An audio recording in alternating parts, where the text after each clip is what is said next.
छेड़ दे नई तान संस्कृति की वो साज होनी चाहिए, फिरंगी विचारधारा पर एक गाज होनी चाहिए, और मातृभूमि भारती के स्तवन का जो आदेश करे, ऐसी हिंदी ही हिंदुस्तान की आवाज़ होनी चाहिए।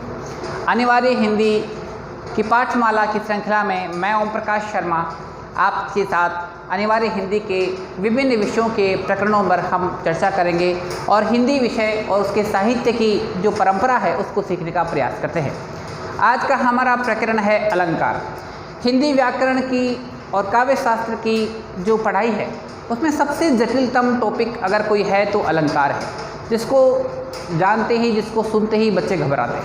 तो हम समझने की कोशिश करते हैं कि बेसिकली अलंकार है क्या।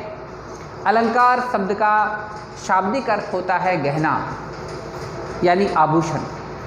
आभूषण और गहने, जैसे ही आप शब्द को याद करते हैं आपको समझ में आता है कोई सुंदर स्त्री है जिसने आभूषण पहन रखे हैं, गहने पहन रखे हैं। यानी कोई व्यक्ति अपने आप को सुंदर दिखाने के लिए, अच्छा दिखाने के लिए कुछ आभूषण सोने, चांदी, हीरे, जवाहरात के बने हुए पहनता है, जिससे वो सुंदर बनने की कोशिश करता है, दिखाने की कोशिश करता है। ठीक ऐसे ही हिंदी की कविता में हम कुछ ऐसे विशेष शब्दों का प्रयोग करते हैं या ऐसे विशेष प्रकार के वाक्यों का प्रयोग करते हैं जिससे वो हिंदी की कविता और अधिक अच्छी लगती है और अधिक रुचिकर लगती है, पढ़ने वाले को आनंद आता है। तो उन शब्दों को या उन वाक्यों के प्रयोगों को, उन अर्थों को हम हिंदी में अलंकार कहते हैं। तो अलंकार शब्द के लिए बेसिकली इसकी परिभाषा ये हुई कि वे शब्द या अर्थ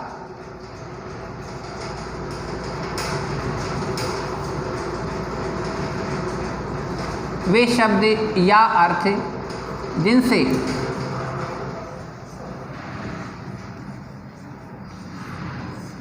काव्य के सौंदर्य में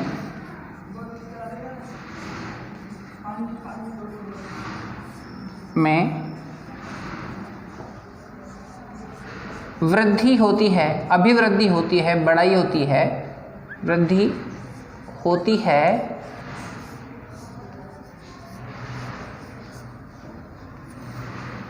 उन्हें हम अलंकार कहते हैं। यानी जिनसे कविता की सुंदरता बढ़ती है, चाहे वो शब्द हों या वो अर्थ हों, उन्हें हम अलंकार कहते हैं।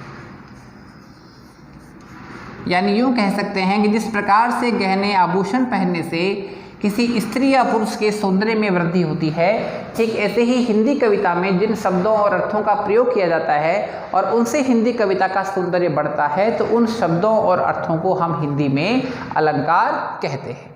तो एक नया सवाल पैदा होता है कि हिंदी कविता में वो व्यक्ति कौन थे जिन्होंने शब्द का पहली बार प्रयोग किया। ये बहुत महत्वपूर्ण प्रश्न है जिसको पूछा जाता है। तो इसके बारे में हम चलते हैं हमारी परंपरा की जड़ों में, संस्कृत में। संस्कृत में आचार्य भामह, आचार्य भामह वो व्यक्ति थे जिन्होंने सबसे पहले अलंकार का प्रयोग किया। आचार्य भामह, इनका समय था 7वीं शताब्दी। 7वीं शताब्दी में ये लगभग थे, मतलब प्रॉपर हमें इनके जन्म तिथि का पता नहीं, लेकिन हम यूँ कह सकते हैं कि 7वीं शताब्दी के दौरान ये रहे। और इनकी एक पुस्तक है काव्यालंकार। उस काव्य अलंकार में उन्होंने लिखा है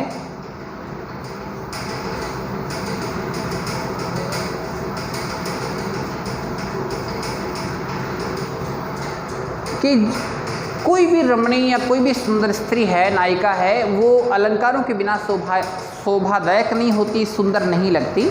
इसी प्रकार से इन्होंने जब सबसे पहले इसको शुरुआत की तो इनको अलंकार का प्रवर्तक आचार्य कहा गया है। इनके बाद में बहुत सारे हिंदी में विद्वान हुए जिन्हें आचार्य दंडी कह सकते हैं, आचार्य वामन कह सकते हैं, अभिनव गुप्त कह सकते हैं।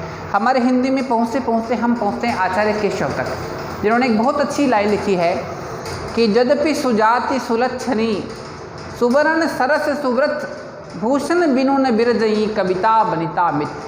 कि अच्छी जाति में उत्पन्न हुई, अच्छे रूप सौंदर्य वाली स्त्री हो, वो भी अच्छी नहीं लगती है जब उसने अलंकार नहीं पहने हैं।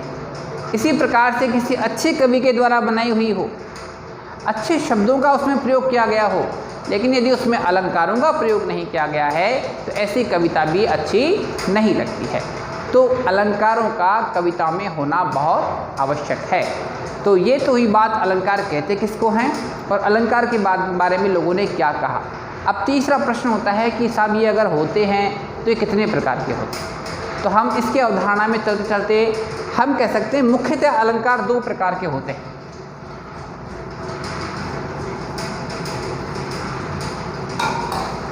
अलंकार के प्रकार,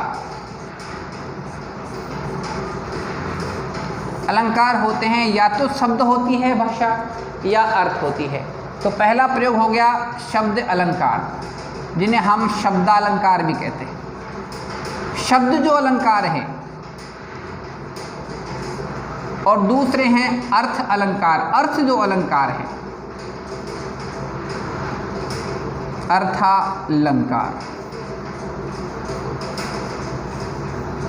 एक शब्द है जैसे धुरंधर, समर धुरंधर, एक होता है महासमर, महायोद्धा। ये शब्द ऐसे हैं जो अपने आप में ही रोचक है।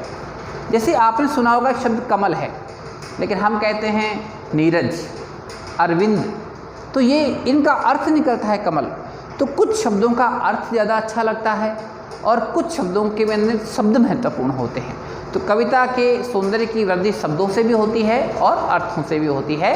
तो हम कह सकते हैं कि हिंदी में कविता के दो अलंकार की जो रूपावली है उसमें दो प्रयोग हैं, शब्द अलंकार और अर्थ अलंकार।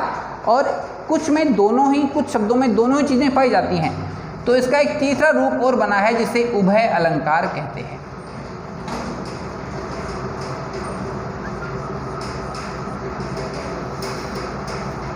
अब कविता में अलंकार के तीन प्रकार मूलतया हैं। पहला अलंकार का प्रयोग है शब्द अलंकार, दूसरा है अर्थ अलंकार और तीसरा है उभय अलंकार। शब्द जो अलंकार हैं, शब्द जिनसे कविता की सुंदरता बढ़ रही है, जिन शब्दों के बार बार प्रयोग करने से कविता रोचक बन रही है, ऐसे शब्द ही कविता में शब्द अलंकार कहलाते हैं। ऐसे इसी प्रकार से कुछ कविता में जिन शब्दों का प्रयोग हमें समझ में नहीं आता, लेकिन जब उनका अर्थ समझ में आता है तो हमें लगता है कि कविता बड़ी आनंददायक हुई, तो उसे हम कह सकते हैं अर्थ अलंकार। और कुछ में शब्द भी महत्वपूर्ण होते हैं और उनके अर्थ भी महत्वपूर्ण होते हैं, उन दोनों से ही कविता की सुंदरता बढ़ती है, तो उनको हम उभय अलंकार कहते हैं।